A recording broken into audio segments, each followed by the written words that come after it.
پس قرآن کریم به این شکل نازل شد که ترتیب بین آیات و بین سوره هایش است. مثلا میبینیم الله عز و جل میگه که الم تر الی الذین اوتوا نصیبا من الكتاب یؤمنون بالجبت والطاغوت ويقولون للذین كفروا هؤلاء اهدی من الذین آمنوا سبیلا. آیا نمیبینی به طرف کسایی که داده شده برشان حصه از کتاب از تورات، اونا باز ایمان میارن به جبت، به بت و به طاغوت، و یقولون باز میگوین للذین کفر به مشرکین مکه هؤلاء اینمی شما که هستین اهدا بسیار به هدایت برابر است من الذین آمنوا از کسانی که به محمد ایمان آوردن سبیلا در راه برابر هستند. مشرکین یهودا میگفتن. خب دیگه هم تشجیعشان میکرد که اینا خب فکرتان باشه شما بسیار برابر هستین از محمد کرده، براه درستتر نزدیکتر هستین و از کسایی که مسلمان شدن ایمان آوردن از اونا که شما بهتر هستین. میبینیم در ادامه از این آیت الله عزوجل پس از اینکه قصه ختم میشه، این آیت ختم میشه، بعدش میگه که ان الله یأمرکم ان تؤدوا الامانات الی اهلها. ای مردم، الله شما را امر میکنه که امانت به اهلش بسپارین. پس ای علمای یهود، شما که زشتی را انجام میتین و مشرکین مکه را برتریش بالای مسلمان ها میتین، از کدام ناحیه میتین؟ این خیانت در امانت است. خیانت در امانت است. امانتی که در تورات آمده بود به شما که پیغمبر آخر زمان اینی قیافه و اینی مواصفات داره، آیا اون مواصفات در پیغمبر صلی الله علیه و سلم دیده میشه و یا هم در بتا و در مشرکین مکه؟ پس شما به امانت ها خیانت نکنید. فواید مناسبت یا معرفت مناسبت چی ها هستند؟ معرفت وجوه بلاغی قرآن کریم هست. ما وجوه یا امو اعجاز بلاغی قرآن خوب میشناسیم. دوم، تصور دقیقتر نسبت به مفاهیم قرآن هست. سوم، پی بردن به انواع از اعجاز قرآن هست که ما اعجاز قرآن هم میشناسیم. نمونه های از وجوه مناسبت بین آیات سورت زیاد هست. مثلا در قرآن زمانی که ما میبینیم هرگاه که ذکر ایمان شد بعد از ذکر کفر میشه، ذکر جنت شد و ذکر دوزخ. اگر ذکر دوزخ شد ذکر جنت، اگر منافقین ذکر شد پشتش مسلمان ها، اگر مشرکین ذکر شد موحدین، اگر موحدین ذکر شد مشرکین. اینی چیزهایی است که ما دیده میتونیم. در اخیر از این بحث کلمه را که من همیشه میگم وقتی که ما در مناسبت سائل میکنیم، مثل که ما یسألونک و یسألونک را خواندیم، در هر جای قرآن کریم وقتی که یسألونک آمده بعد از این لفظ قل آمده. یسألونک عن المحیض قل هو اذن فاعتزلوا النساء في المحيض. يسألونك عن الأهلة قل هي مواقيت للناس والحج. يسألونك عن الخمر والميسر قل فيهما إثم كبير. اما در یک جای قرآن میبینیم که یسألون سوال آمده ولی بعد از او قل وجود نداره. این هم دلالت به یک مناسبت یا ارتباط بسیار قوی و اعجاز بلاغی بسیار قوی میکنه. قرآن کریم میگه که و اذا سألك عبادی عنی فانی قریب. نمیگه فقل اینی قریب، سوال است. هر وقت که بنده ما از تو سوال کنه در مورد ما، نمیگه که فقل اینی قریب، میگه فانی قریب. لفظ قل در اونجا هم دور میکنه که با فایده مناسبت را بفهمیم. علما میگه که الله عزوجل به بنده هایش میفهمانه که گویا در توحید در عبادت ما هیچ وسیله را قبول ندارم حتی محمد علیه الصلاة والسلام. و اذا سألك عبادی عنی نمیگه فقل. پس مستقیم عبادت باید کی را بکنه؟ الله میگه ما را بکنه. فانی قریب، من نزدیک هستم و نحن اقرب الیه من حبل الورید. از شارک کرده ورد نزدیک هستم و نحن اقرب الیه منکم ولکن لا تبصرون. پس وقتی که من عبادت میکنین در عبادت ما هیچ کس را شما شریک قرار ندین، حتی پیغمبرا را، حتی پیغمبرا را. تا این قدر ترکیز میکنه. در این کلش اعجاز هست که در کلش یسالونک قل قل قل میایه، ولی میگه و اذا سألک عبادی عنی، وقتی که از ما پرسان بکنه نکو که تو خدا را از طریق لات و عزا و منات پیدا بکو، از طریق فلان و فلان و فلان جستجو بکو. خودت نه خودت مستقیم پیش کی برو؟ پیش خدا. خودت مستقیم از الله بخوا، از کس دیگر را وسیله و واسطه قرار نده، وسیله و واسطه قرار نده. الحمدلله. بعد از این مبحث نزول قرآن کریم هست. نزول قرآن کریم.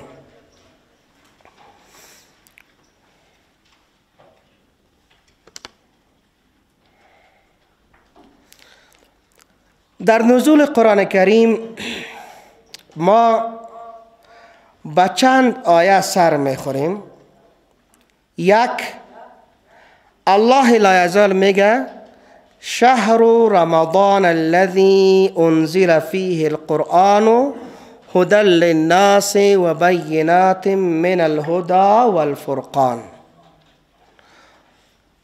ماه مبارک رمضان ماه است که الذي انزل فيه القرآن، که در این ماه قرآن کریم نازل شده. درست شد؟ آیت دوم در سوره دخان بر ما میگه که آیت سیومش آیت دومش انا انزلناه فی لیلت مبارکت انا کنا منذرین. یقینا ما قرآن را نازل کردیم در شب پربرکت. انا کنا منذرین، ما هستیم بیم دهنده ها. آیت سوم در این مورد برمیخوریم. میگه که سوره مستقل انا انزلناه فی لیلة القدر و ما ادراک ما لیلة القدر. ما قرآن را نازل کردیم در شب قدر. و چی میفهمید تو که شب قدر چی هست؟ لیلة القدر خیر من الف شهر. پس ظاهر این مفهوم را که میبینیم در نزول قرآن کریم تعارض داره. چون همه قرآن کریم در شب قدر نازل شده، در طول 23 سال نبوت رسول الله صلی الله علیه وسلم فرود آمده. لذا دانشمندا این توجیه از این آیات را چند نکات اساسی دارند. اکثر آنان میگویند که قرآن کریم دارای دو نزول هست. ولی یک نظری که از این کردم دقیق تر معلوم میشه، بگوییم که قرآن کریم 3 نزول داره. چند نزول؟ 3 نزول. نزول اولش از نزد الله عزوجل به لوح محفوظ هست. که این نزولش اکثر کتابای علوم القرآن نگرفته، کمی محققین به اشاره کرده. نزول اولش از طرف الله به لوح محفوظ هست. لا یعلمه احد الا الله. هیچ کسی او را نمیفهمه غیر کی؟ غیر خدا. اینی دو نزول دیگه علما میگه. نزول دوم و سوم که برخی که دو نزول میگه، این دو نزول دیگر هم میگه. نزول دیگهش از لوح محفوظ بالای آسمان دنیا در بیت العزت در شب قدر نازل شده. در شب قدر نازل شده. از لوح محفوظ توسط جبرائیل علیه السلام در آسمان دنیا در مواقع النجوم، فلا اقسم بمواقع النجوم، در جایی که ستاره هاست، جایی را که الله به نام بیت العزت جور کرده به خاطر حفظ قرآن در اونجا نازل شده به یک بارگی همش یک بار در شب قدر از لوح محفوظ در بیت العزت در آسمان دنیا نازل شده. نزول بعدیش که نزول سوم از به تعبیر که ما گفتم و بنا به تعبیر دیگران از نزول دوم، از بیت العزت از آسمان دنیا بالای پیامبر صلی الله علیه و سلم در مدت 23 سال نازل شده که 13 سال در مکه و 10 سال در مدینه. 13 سال در مکه و 10 سال در مدینه بود. پس به این اساس این همه نظریات یا همه آیات جمع میشه بینشان که قرآن کریم انا انزلناه فی لیلة القدر با یک بارگی از لوح محفوظ در آسمان دنیا نازل شده. فی لیلت مبارکت که در سوره دخان آمده بود، او لیلت مبارکه هم شب قدر است. شهر رمضان که گفته بودیم این شب قدر هم در ماه رمضان هست. پس هیچ اشکال در مورد از این آیات پیدا نشد. نزول تدریجی قرآن کریم. قرآن کریم کم کم نازل شده در مدت 23 سال که گفتیم. 13 سال در مکه و 10 سال در مدینه منوره. 10 سال در مدینه منوره کم کم حسب ضرورت، مثل که در اسباب نزول خواندیم. سوال می شد، حادثه رخ می داد، بالاخره آیات از قرآن کریم نازل می شد. کافران می گفتن که وقال الذين كفروا لولا نزل عليه القرآن جملة واحده كذلك جواب هست. گفتن کسانان که کافر شدن چرا این قرآن بالای محمد یک بارگی نازل نشد، مثل که تورات بالای موسی نازل شد علیهم السلام. قرآن جواب میده کذالک. الله میگه دلم اینمی قرآن از ماست، کلام ماست، خواستم کم کم نازل شود و او را خواستم که یک بار نازل شود. پس در این اعتراض تو کرده نمیتونی در مورد خالقت. نکته دومی که این نزول تدریجی قرآن کریم حکمت های داره. كذلك لنثبت به فؤادك. اولین حکمت تقویت قلب رسول الله صلی الله علیه و سلم. اگر قرآن با یک بارگی نازل می شد، باز مثلا شکست جنگ احد، شکست در جنگ حنین، امی قسم واقعات غمانگیزی که دیگه آمد، این کل باز تسلی به پیغمبر علیه السلام مشکل بود که می شد. اما هر وقت که یک حادثه سر پیغمبر یک رنج میاد، بعد از او آیات قرآن کریم نازل میشه لنثبت به فؤادک، تا که قلبت مطمئن شوه، تسلی پیدا بکنی. دو، آسان ساختن حفظ قرآن کریم. اگر کلش 30 پاره یک جای نازل میشد، 114 سوره یک بار، صحابه را میگفت حفظ کنم، 114 سوره را ما حفظ کنم. از اون خاطر است که قرآن قاری هم یا طالب حفظ هم وقتی که میاد کم کم حفظ میکنه. اول سوره های آسان سر خورترکا حفظ میکنه. پس حکمت دومش آسان ساختن حفظ قرآن هست.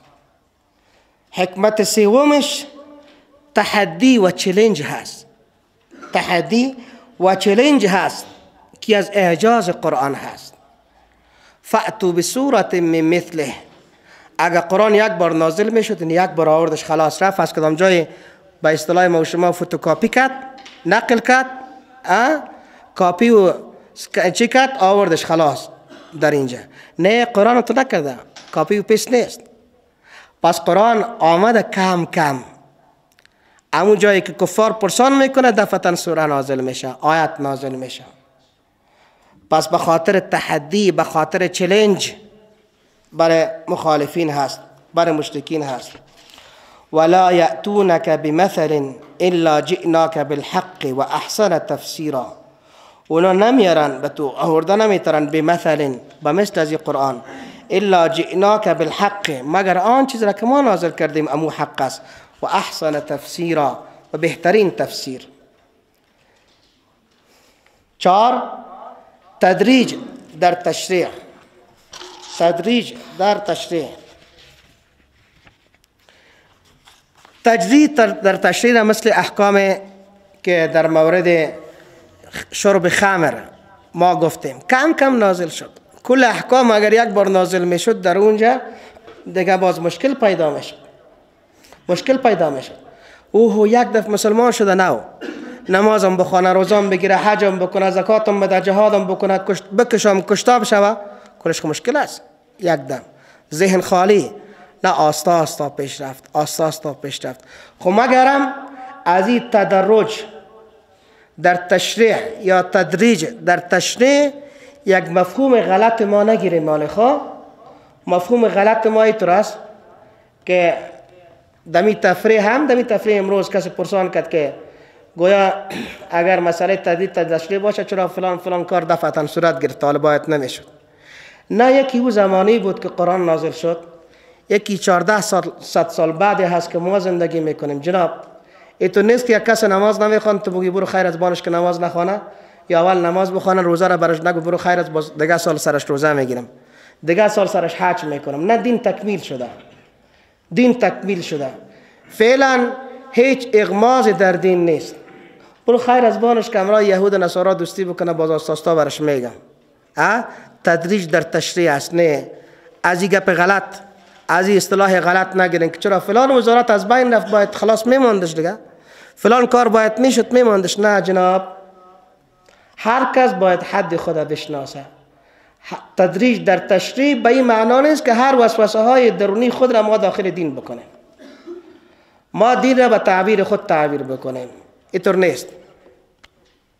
5 دلالت بر صدق رسول الله صلی الله علیه و سلم، که اگر قرآن یک بار نازل میشد من مثل که گفتم رفته کاپیش آورده، نه کم کم تو میگی در جوابت میگه دفعتا، تو میگی پرسان میکنی حادثه به حکمیه، چطور میشه که قابل آمده باشه دفعتا برات جدید میکشه. الحمدلله. عنوان دیگه ما جمع‌آوری قرآن کریم هست.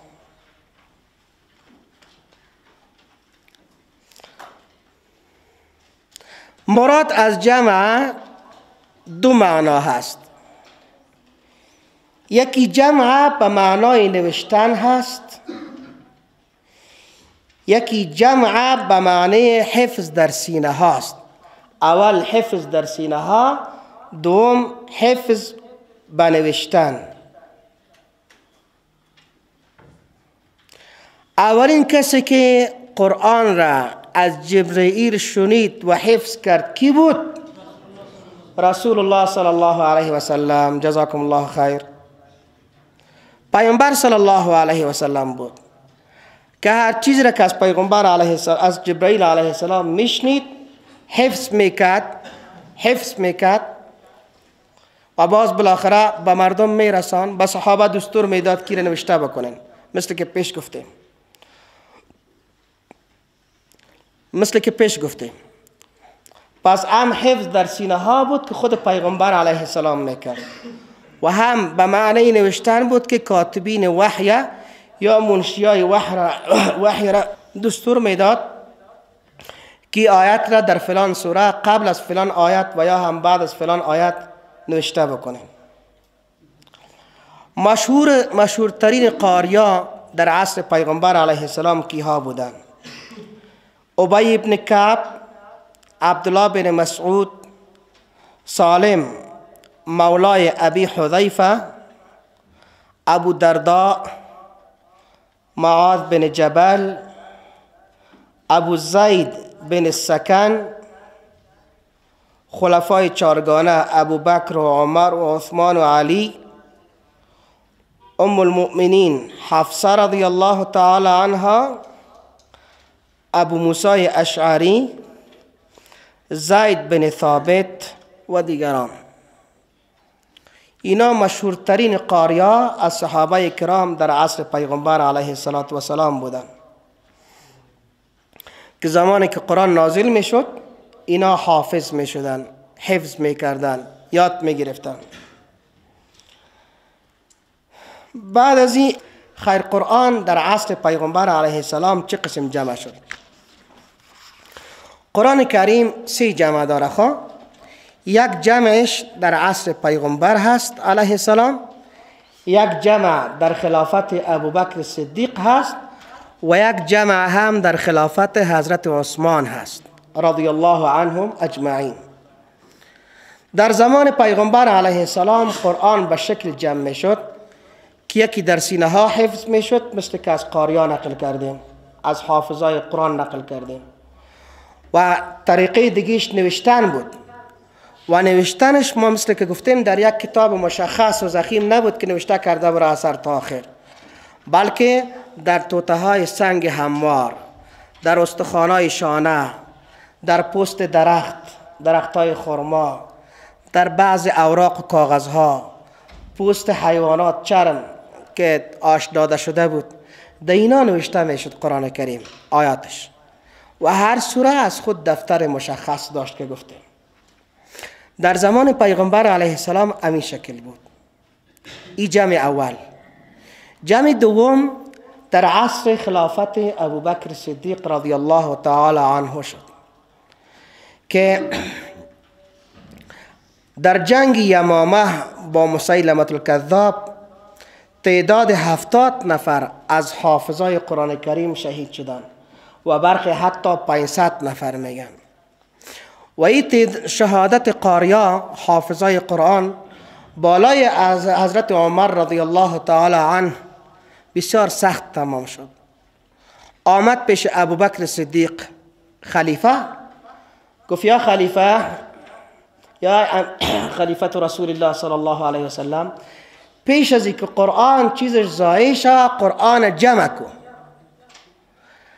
ابوبکر صدیق گفت که کیف افعل ما فعل رسول الله صلی الله علیه وسلم، کیف تأمرنی بما افعل ما فعل رسول الله صلی الله علیه وسلم. چطور تو مرا امر میکنی، مشوره میتی با یک کاری که انجام به تو کاری که پیغمبر نکرده؟ حضرت عمر رفت، باز آمد، باز مشوره داد. عین جواب را از ابوبکر شنید حضرت عمر. مرتبه سوم باز آمد. در مرتبه سوم ابوبکر صدیق رضی الله عنه گفت که شرح الله به صدری بما شرح صدر عمر. الله سینه مرا باز کرد، فراخ کرد به همون طوری که با آن چیزی که سینه عمر فراخ کرده بود. قبول کرد ابوبکر صدیق. خب کی جمع بکنه؟ از جمله قاریای مشهور گفتیم زید بن ثابت خواست. زید بن ثابت از جمله حفاظ هم بود و از جمله کاتبین وحی هم بود، جوان هم بود، نیرومند هم بود. ابوبکر به حضرت زید بن ثابت گفت امی گپی را که حضرت عمر برش گفته بود. عین جواب را صحابه زید به ابوبکر گفت چطور مرا امر میکنی با کاری که انجام بدم که کار پیغمبر نکرده؟ 3 مرتبه تکرار میشه. مرتبه سوم زید بن ثابت رضی الله تعالی عنه میگه که شرح الله به صدری بما شرح صدر ابوبکر و عمر. الله سینه مرا باز کرد با آن چیزی که باز کرده بود قبل از ما سینه ابوبکر و عمر. شروع کرد چه قسم جمع بکنه، چه احتیاط میکنه.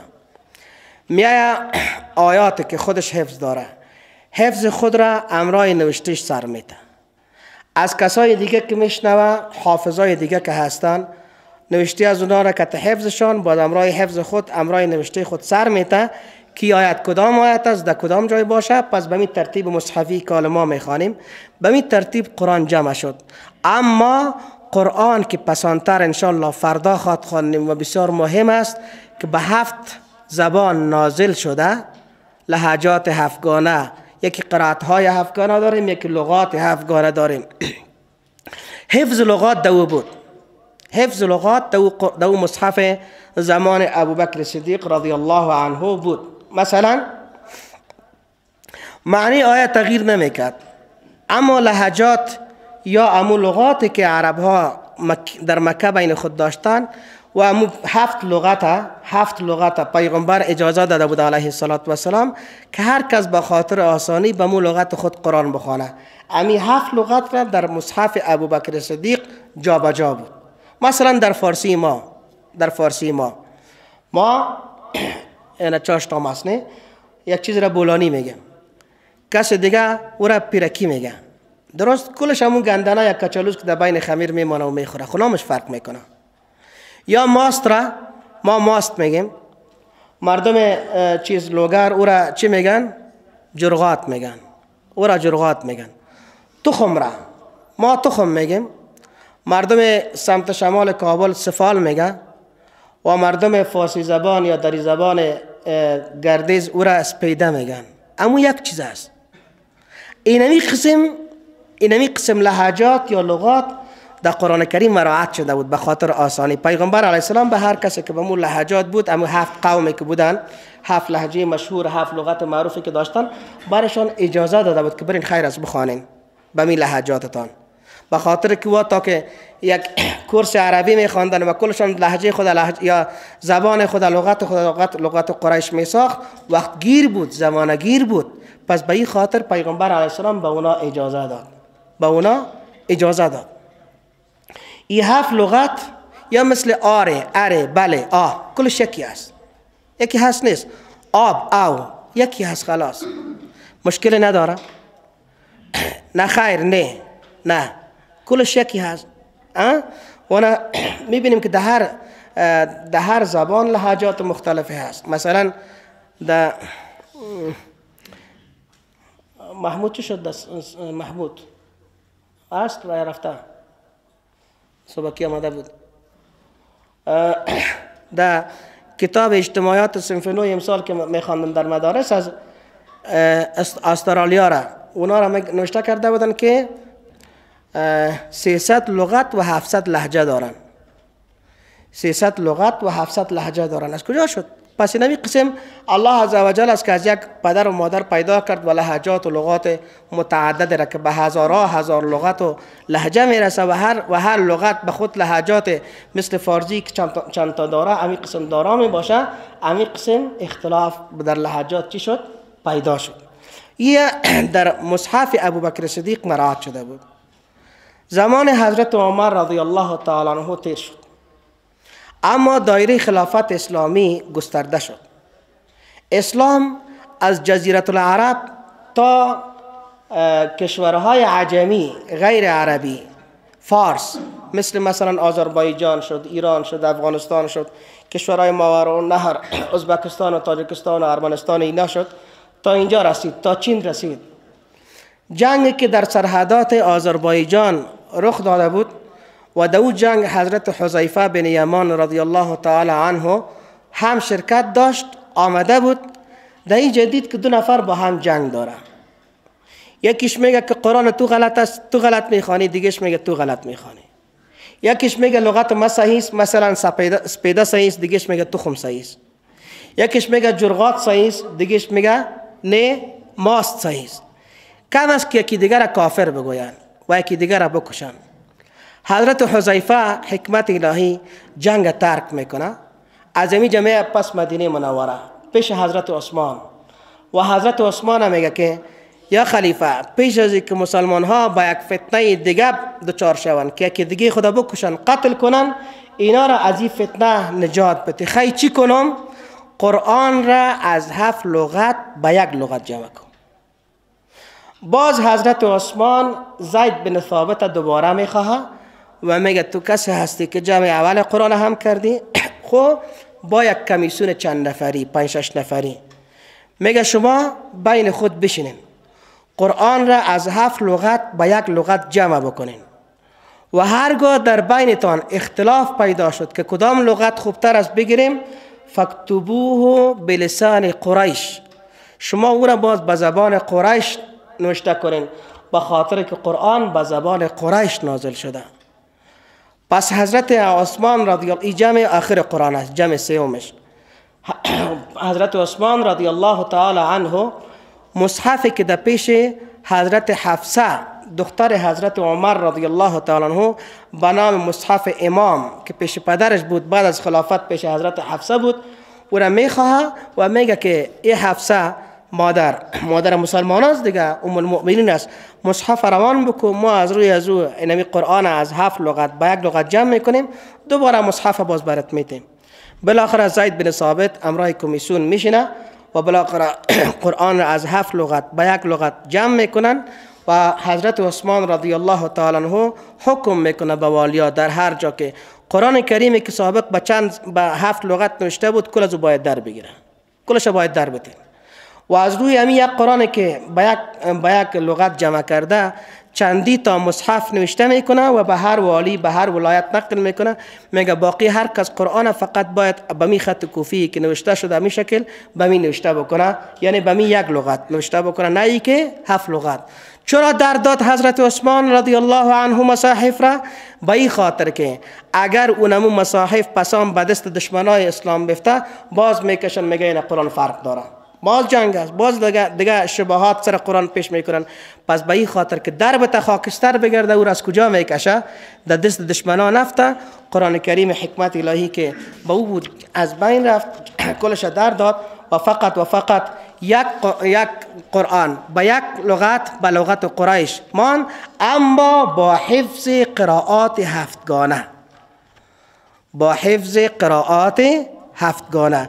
این قرائت هایی که 7گانه داریم برخی زیادی از علما ایره غیر از او لهجات یا غیر از او لغات 7گانه میگن که انشاءالله العزیز امروز خود نمیرسیم، فردا آخرین درسای ما که هست انشاءالله العزیز در مورد قرائت های 7گانه و لهجات 7گانه و لغات 7گانه معلومات مفصل انشاءالله خواهد شد.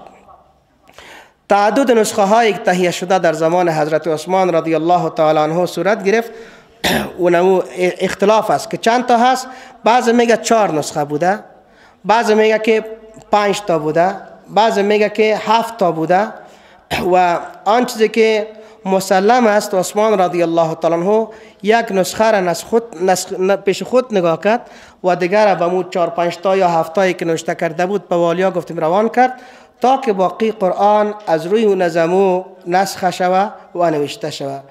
ابن کثیر رحمه الله در کتاب فضائل میگه که نسخه‌ای که میگویند در زمان عثمان نوشته شده در جامع دمشق، یعنی در مسجد جامع دمشق مده جدیدم و چنان می نمود که اوراق آن پوست شتر است.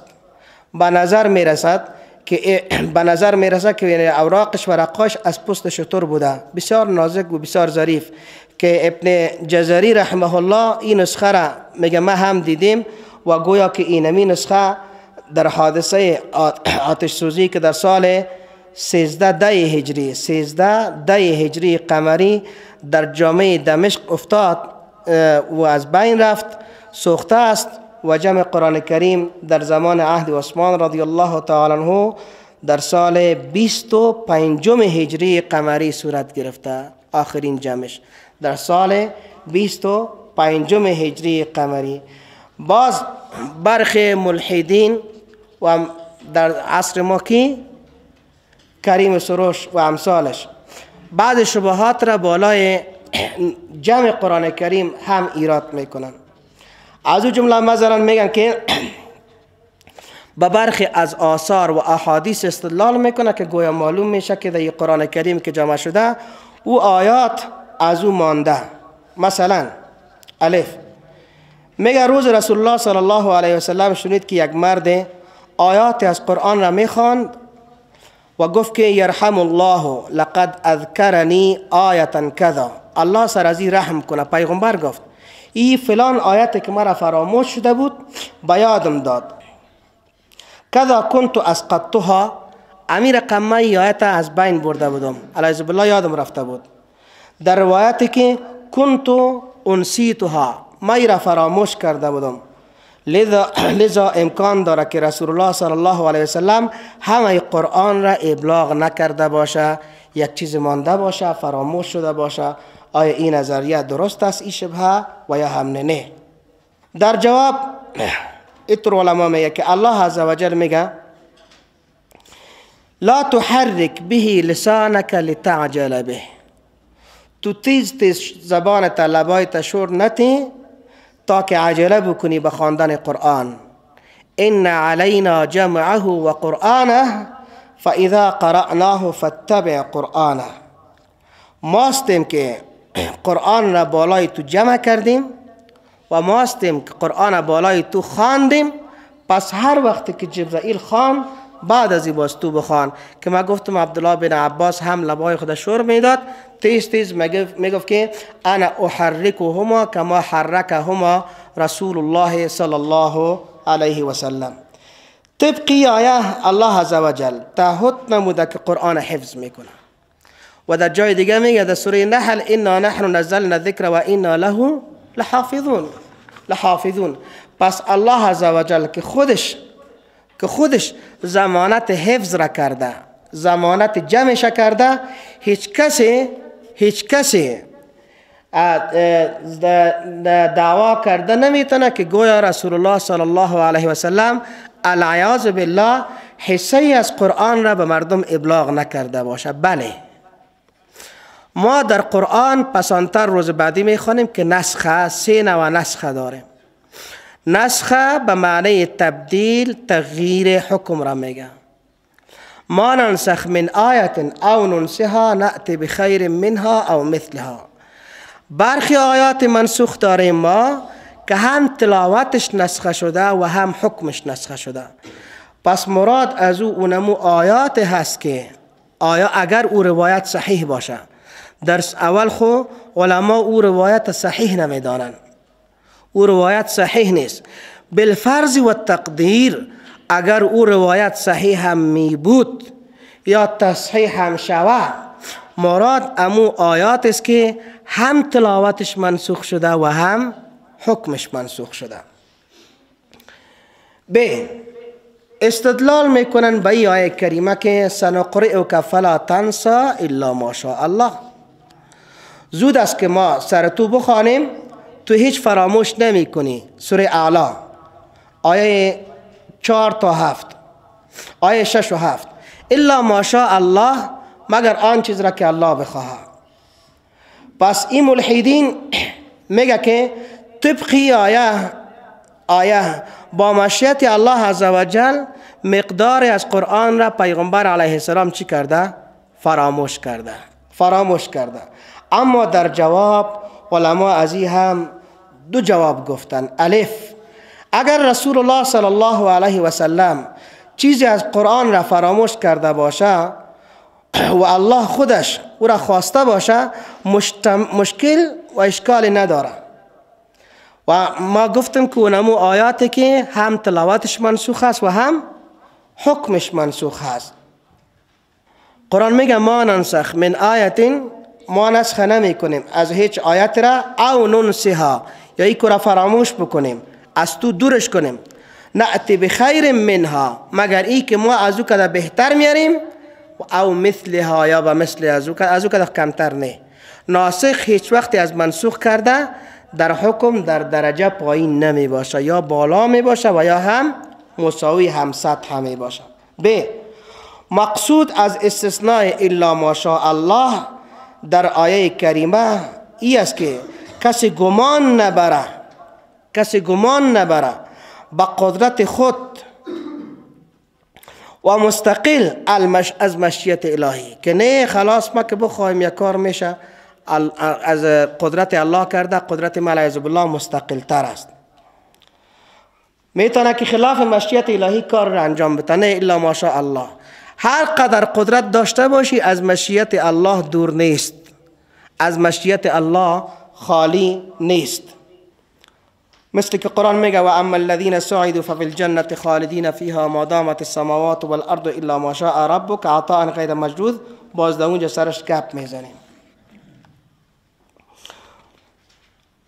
شبهه دوم میگن که از ابن مسعود روایت شده که معوذتین یعنی دو سوره آخر او از قرآن نیست.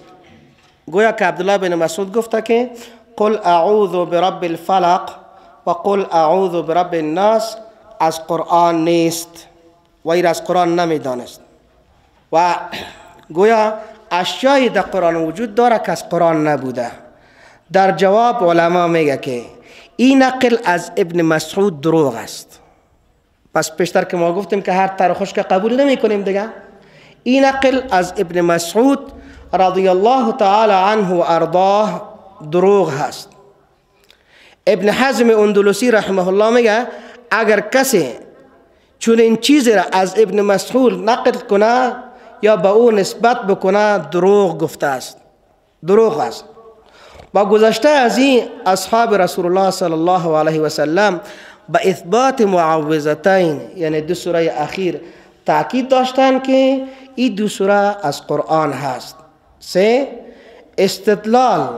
استدلال از امو غلات شیعه قبحهم الله از شیعه های غالی که میگویند گویا ابوبکر و عمر و عثمان قسمتی از قرآن پنهان کردن که او سوره ولایت هست در مورد ولایت حضرت علی رضی الله تعالی عنه است که خلافتش بعد از پیغمبر علیه السلام باید می باشه. خوی سوره ولایت چند پاره بود؟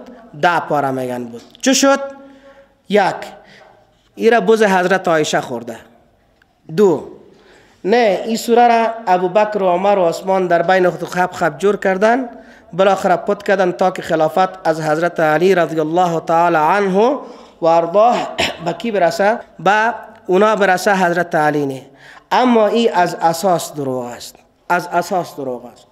و اینا استدلالشان به مو روایت حدیث است که در از غدیر خم اونا روایت میکنن که پیغمبر علیه السلام این سوره هم است و گویا پیغمبر صلی الله علیه و سلم حضرت علی رضی الله تعالی عنه را در گوشش گفت پس کرد و گفت که بعد از ما تو هستی. این به خاطر دروغ است.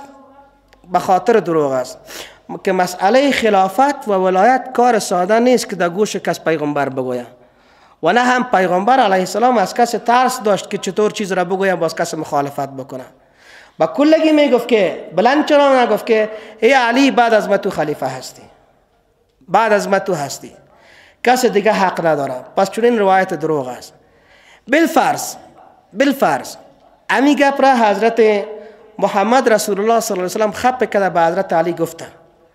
حضرت علی رضی الله تعالی عنه شیر خدا هست نیست؟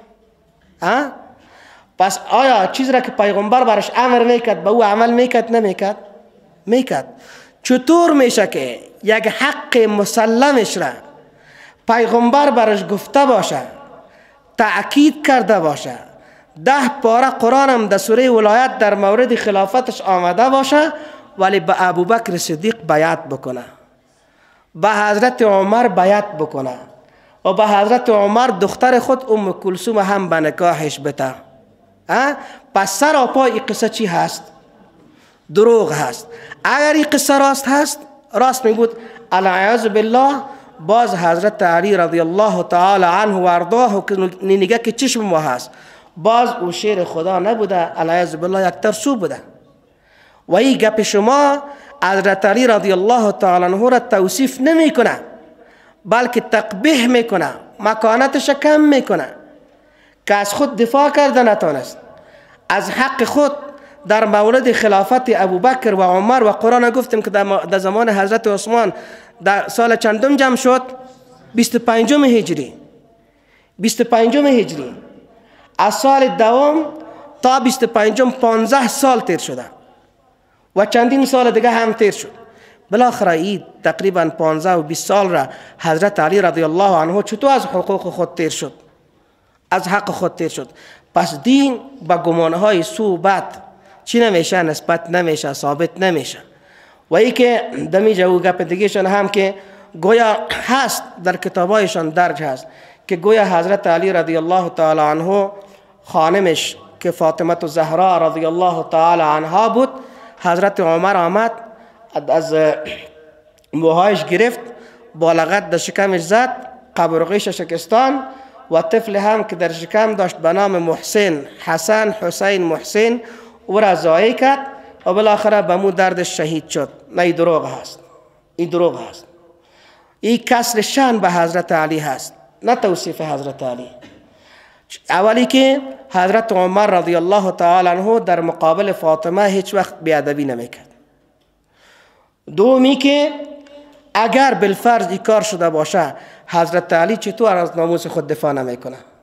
که لغت در قبرغه دختر پیغمبر ساده شوه و قبرغیش بشکنه، طفلش هم ضایع شوه، از موهایش کش کرده شوه، ولی شیر خدا لق سعی کنه و باز دختر خدا هم به نکاح حضرت عمر رضی الله تعالی عنه بدن. خیلی چرا بیعت کرد؟ اونا میگه بیعتش به زور گرفته شد. خیلی بیعتش اگه به زور گرفته شده باشه، خب باز مسئله شیر بودنش چی است؟ زیر سوال هست. پس به این اساس اونا فقط همش واهیست، نه به نام مصحف فاطمه چیزی هست و نه هم به نام سوره ولایت. ما دیدیم خواندیم بعض الفاظش که نقل میکنن در بعض کتابا، مثل اصول کافیشان دیگرایشان نقل میکنه و از جمله شاه عبدالعزیز دهلوی بچه شاه ولی الله به نام تحفه اثنا عشریه کتاب خورترک داره که دمو برخی جاهایش کونا خودشان نقل کردن شیعه که اینی قسم آیات بود. با خدا قسم است که هیچ چیز از قرآن نفهمی که لفظش بفهمی، امی قرآن خودش برات میگه که نمی دروغ است.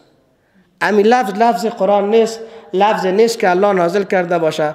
پس این فقط چیزی هست که خودشان از خود جور کرده باشند. ترتیب آیات و سوره های قرآن کریم، ما دو نوع ترتیب داریم، یکی ترتیب نزولی داریم، یکی ترتیب مصحفی داریم. ترتیب نزولیش اونمو ترتیبی هست که اول سوره علق هست و بالاخره آستا خلاص شده در آیه واتقوا یوما ترجعون فیه الی الله. یکی ترتیب مصحفی داریم که در اول سوره فاتحه هست و در آخر سوره والناس هست و اینمی ترتیب مصحفی را مثل که پیشتر گفتیم ای هم اونمو ترتیب است که در لوح محفوظ امی ترتیب بوده، اما بنا به مو ضرورت هایی که یا حادثه رخ میداد و یا هم سوال از پیغمبر صلی الله علیه و سلم انجام میشد، بالاخره به مو ترتیب قرآن کریم نازل میشد. ای که کدام سوره مکی هست و کدام سوره هم مدنی هست، کدام سوره مکی است، کدام مدنی، کدام اختلافی، بعد از کدام سوره نازل شده، قبل از کدام سوره نازل شده، ایرا ضرورت به این نیست که هر سوره رو بگوییم. پس سوره انشاءالله به خاطر که روش تفسیر ما هست، در سر هر سوره انشاءالله در معرفی سوره مکمل سر از او بحث هست. رسم خط عثمانی رضی الله تعالی عنه اجمعین. این باشه که امروز کمی خسته شدین و آستا پیش میریم با فردا انشاءالله که یا علوم القرآن خلاص میکنیم یا هم در خلاصیش نزدیک میشیم. کوشش بکنیم که 8:30 بجه حاصل باشیم خواه انشاءالله و رفع خستگی تانه بکنین انشاءالله که خسته نیستیم انشاءالله العزیز. و این فقط تا یک جایی که ضرور بود میخوانیم و طرف دیگه باز میگذاریم. بخش اجازش هست، اجازه انشاءالله باز در سر هر آیت خواد خواندیم. سبحانك اللهم بحمدك نشهد ان لا اله الا انت نستغفرك ونتوب اليك ربنا عليك توكلنا واليك انبنا واليك المصير. اللهم انا نسالك ايمانا كاملا وعلما نافعا وعملا صالحا متقبلا ورزقا واسعا وحلالا وشفاء من كل داء. لا إله إلا أنت سبحانك إني كنت من الظالمين فاستجبنا له ونجيناه من الغم وكذلك ننجو المؤمنين. رب أني مسني الضر وأنت أرحم الراحمين وأفوض أمري إلى الله إن الله بصير بالعباد. حسبنا الله ونعم الوكيل، نعم المولى ونعم النصير.